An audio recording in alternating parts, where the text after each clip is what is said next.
Lismore's residents have been on edge during this crisis, with the Wilson River originally predicted to peak at the height of the levee which protects its CBD. Sarah Geraghty is in Lismore this morning and joins us now. Good morning, Sarah. Many residents in Lismore are breathing a sigh of relief those forecasts didn't eventuate, but they're still being warned they're not in the clear just yet.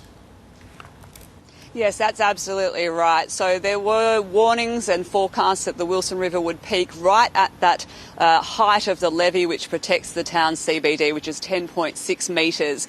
But so far the river peaked yesterday afternoon at 9.31 metres, and it's been slowly receding, dropping since then. This morning it's under 9 metres and still dropping.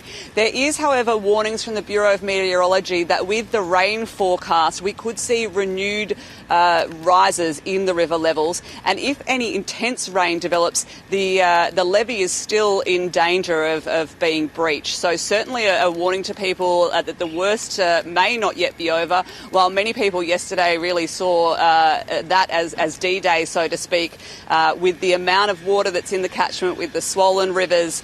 The ground is very sodden, and obviously some pretty bad rain forecast over the next 48 hours. People are being told to stay alert. There is still a major flood warning in place for today. So as you can see behind me, lower levels of Lismore, lower lying parts of Lismore, have already been inundated. The Wilson River next to me has burst its banks for a short little while here behind me across the road, but certainly nothing like repeats of those scenes that we saw in 2022. There are still, though, a lot of people who are evacuated, who followed evacuation orders, are staying with friends and family across the region or in evacuation centres. And there are still 16,000 people across the region, 16,000 homes and businesses without power. Now, Essential Energy have said that they're actually going to try and get a helicopter up today to have a look and survey the damage. They have been managing to restore power to some homes and businesses, but they are worried about the damage that's been done to some of their infrastructure, and they're saying the real challenges now are things like swollen rivers and mudslides in terms of access and safety for their power workers. Now the worst of the sort of wild and windy weather, which was obviously preventing them from being able to restore power to some people, is over. So certainly a lot of work ahead. We also had that terrible news yesterday that 13 Defence Force personnel were injured when 2 army trucks crashed not far from Lismore. What more do we know? Look, not a lot about the circumstances of the crash at the moment. We know that the Prime Minister Anthony Albanese confirmed yesterday that 13 of those people have been injured, and some of them are serious. Those injured personnel, who we understand were down from Brisbane helping out people in the flood-affected Northern Rivers region, have been taken to Lismore Base Hospital. We're not sure yet how many of them are still there or what sort of condition they may be in, but we do know that we went and had a quick look this morning at the site of this crash. What we could see was there's still a roadblock. The investigation is still underway, but we do know that these 2 trucks collided and that both rolled over. And the road where it happened is very much typical of this area. It's windy, it's undulating, and so you would imagine, combined with that and the weather situation, those will be the focuses of the investigation. We also know that the politicians from across the country have offered bipartisan support to those members of the ADF who were injured in this crash. There were 36 people involved in the incident, but only 13 have been injured, and of course we are making sure that they get all of the care that they need and the support that they need, as well as providing support to their families, and their families are in the process of being contacted and updated about the situation there. The ADF serve our community so well. They go into harm's way for us, and this is another reminder of how difficult their job can be. I've reached out to the Deputy Prime Minister on behalf of the Coalition. I've wished him all the very best as he leads through this process. I've been in touch with Peter Dutton, and I don't have any further information except to say that we're in lockstep with the Albanese government in looking after these families and supporting those who have been injured. So Tregeagle Road at Tregeagle remains closed this morning while you would imagine crash investigators return to the scene to try and get to the bottom of what has happened. And meanwhile, this community, I guess, is sitting, waiting, watching the weather, and particularly hoping that no intense rainfall develops, because that's really going to be the problem for Lismore in particular, but the region in general. Thanks for the update, Sarah. Sarah Geraghty there in Lismore.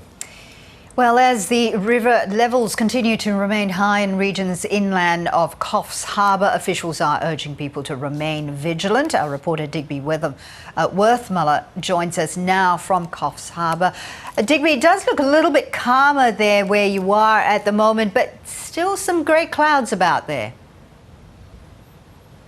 Yes, certainly. People living in and around Coffs Harbour might have had the best night's sleep in the better part of half a week last night. It was very calm, it was very quiet, there was very minimal rain or wind over the night. This morning there's been a little bit of wind and a little bit of rain, but all things considered, it is just a relatively calm day. But that overcast weather is still looming as ex-tropical cyclone Alfred is still impacting those inland communities. I had a phone call with the State Emergency Service a little earlier this morning, and I asked them, can we kind of sit back and just reduce, if things reduced a little bit, can we sort of relax? And they told me that further north, that seems to be or might be the case sort of further north, but for the communities around the Clarence River and the Dallinger, it's very much not the case. For the last few days I've been talking about how ex-tropical cyclone Alfred would bring with it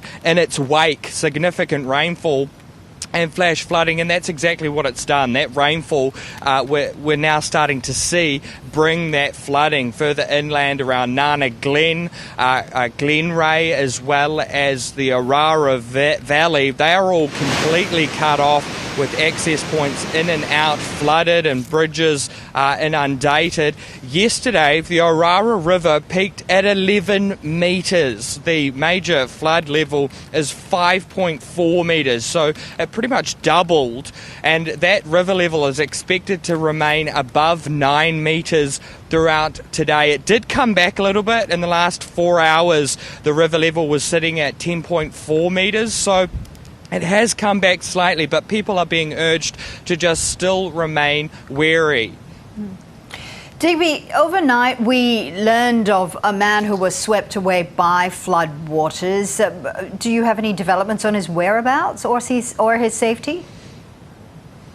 Yeah, that's a tragic story that's had a tragic ending. New South Wales Police provided an update last night. At just after 6 p.m, they located the body of a missing person, thought to be the 61-year-old man who was a local to the Dorrigo area. That body was found just after 6 p.m. last night. Formal identification is still yet to be completed, but police, New South Wales Police, do seem to think that that is the body of that missing man. I spoke with the New South Wales Police this morning to just see if there was any other info around that incident, and they said that that four-wheel drive ute was found semi-submerged just a little bit further down from where he attempted to cross the bridge there in Dorrigo. That bridge was submerged in floodwaters, and his four-wheel drive ute was picked up and tossed into the water. He then made his way out of that vehicle and clung to a tree and was on the phone to emergency services for a little over an hour before being submerged and swept away,